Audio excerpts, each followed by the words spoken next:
রাজশাহীর দুর্গাপুরে নিখোঁজের ২১ ঘণ্টা পর উদ্ধার হল ৪ বছরের শিশু হুমায়রা জান্নাতের মরদেহ। এই ঘটনায় এলাকায় নেমে এসেছে শোকের ছায়া। জানা গেছে, গত শুক্রবার বিকেল ৫টার দিকে বাড়ির পাশে খেলতে গিয়ে নিখোঁজ হয় হুমায়রা জান্নাত। সে রাজশাহীর দুর্গাপুর উপজেলার হাটখানপাড়া বাজার এলাকার বাসিন্দা এবং ফার্মেসি ব্যবসায়ী হাসিবুল হোসেন শান্তর মেয়ে। নিখোঁজের পর রাতভর পুলিশ, ফায়ার সার্ভিস ও স্থানীয়রা আশপাশের বিভিন্ন এলাকা, পুকুর ও জঙ্গল তল্লাশি চালালেও শিশুটির কোনো সন্ধান পাওয়া যায়নি। শনিবার সকাল ৮টার দিকে শিশুটির বাবা নিজের ভেরিফাইড ফেসবুক আইডিতে মেয়ের সন্ধানদাতাকে ১ লাখ টাকা পুরস্কার দেওয়ার ঘোষণা দেন। এরপর দুপুর ২টার দিকে বাড়ি থেকে প্রায় ২০ হাত দূরে একটি খেজুর গাছের নিচ থেকে উদ্ধার করা হয় হুমায়রার মরদেহ। শিশুটির বাবা হাসিবুল হোসেন শান্ত অভিযোগ করে বলেন, তার মেয়েকে পরিকল্পিতভাবে হত্যা করা হয়েছে। তিনি দাবি করেন, শিশুটিকে বিষ খাওয়ানো হয়েছিল এবং তার শরীরে আঘাতের চিহ্ন ছিল। এদিকে রাজশাহী মেডিকেল কলেজ হাসপাতালের মুখপাত্র ডা. শঙ্কর কুমার বিশ্বাস জানান, শিশুটির শরীরে বড় ধরনের আঘাতের চিহ্ন না থাকলেও পেট ফোলা এবং হাতে কিছু জখমের চিহ্ন পাওয়া গেছে। ময়নাতদন্তের রিপোর্ট পেলেই মৃত্যুর প্রকৃত কারণ জানা যাবে বলে জানান তিনি। দুর্গাপুর থানার ওসি পঞ্চানন্দ সরকার বলেন, শিশুটির মৃত্যু কিভাবে হয়েছে তা উদ্ঘাটনে পুলিশ কাজ করছে। ঘটনাটি ঘিরে পুরো এলাকায় চরম উদ্বেগ ও শোক বিরাজ করছে। তখন ওর আব্বু কোলে করে নিল। না না আমি বলি, ভয় করো না তুমি। শোনো, যখন ওই জায়গাতে পড়েছিল তখন তুমি এই জায়গাতে ছিলা? না, আমি ওইখানে ছিলাম। ওই জায়গা থেকে এসে কি দেখেছো? ওই জায়গাতে এর পড়ে আগে আছে? যেটা শুনলাম যে মুক্তিপণ এগুলো বিষয় ছিল নাকি আজকে? না না, এরকম কিছু আমরা তো আপনার বাড়ির পাশে যে বাসাটা রয়েছে দেখলাম, এই বাসাতে কেউ থাকে? এই বাসাতে যার বাসা আলা সে বাসা থাকে। আমি বলতে পারবো না বাড়ি বাসা এই বাসাওয়ালা? ছেলে হজে গেছে। মানে এই যে ঘটনাটা ঘটেছিল তখন কি বাসায় কেউ ছিল?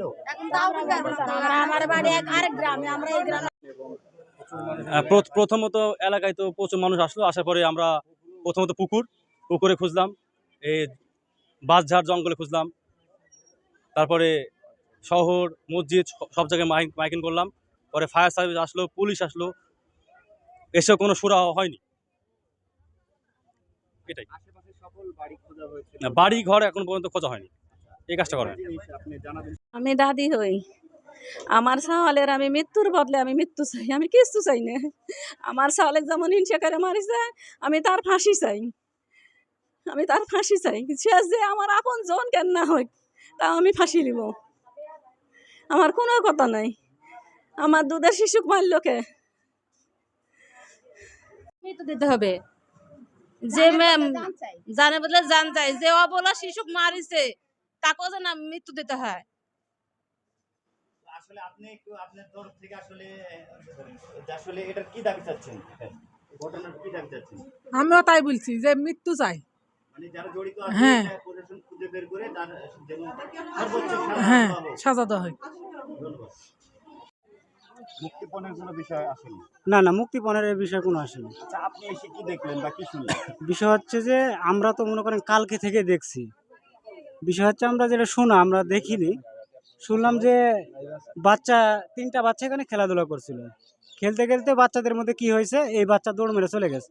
তারপর থেকে এই বাচ্চা নিখোঁজ। পরে ফায়ার সার্ভিস আসলো, আসার পরে 3 পুকুর চেকিং করলো, আজর পাজর চেকিং করলো, কিন্তু বাচ্চার কোনো হদিশ নেই। আজকে আনুমানিক প্রায় 1টার দিকে হঠাৎ করে শোনা যাচ্ছে যে বাচ্চা এই বাড়ির পাজরে এখানে পড়ে আছে।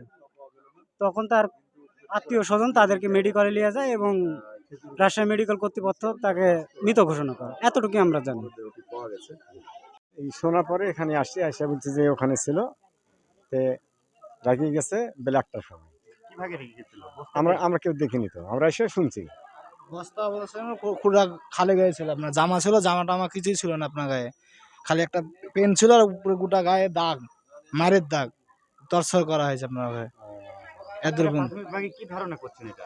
এটা তো আপনার ধরেন বাড়ির আশপাশের লোক ছাড়া, ভাই বাইরের লোক না এখানে। এটা কি শত্রুতা মনে করে মেরে অবশ্যই শত্রুতা আছে, আপনার বাইরের লোক এখান থেকে আসবে, আপনার জানে কোন টাইম ফাঁকা, বাইরের লোক তো কি জীবনে জানবেন না এই টাইম ফাঁকা। আপনার শরীরের আঘাতের চিহ্ন ছিল, গোড়া শরীরে আপনার দাগের চিহ্ন ছিল। আপনার যখন গাড়ি তুলে আমরা তখন তো দেখলাম আমরা স্টিল দাঁড়াইতে। আমরা আকাশ কিভাবে পড়েছিল উনি?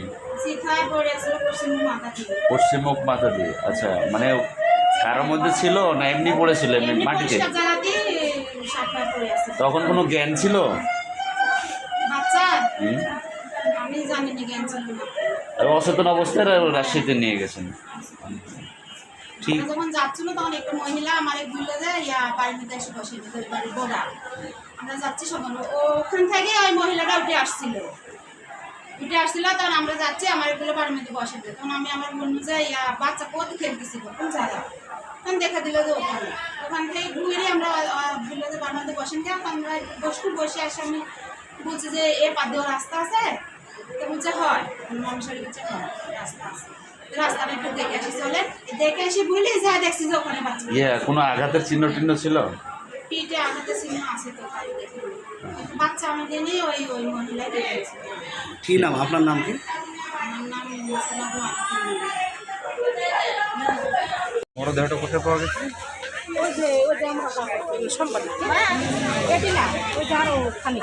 এত জায়গার পরে কটার সময় পাওয়া গেছে? এই শুনেন, বলুন এই কটার সময় পাওয়া গেছে ওনাকে?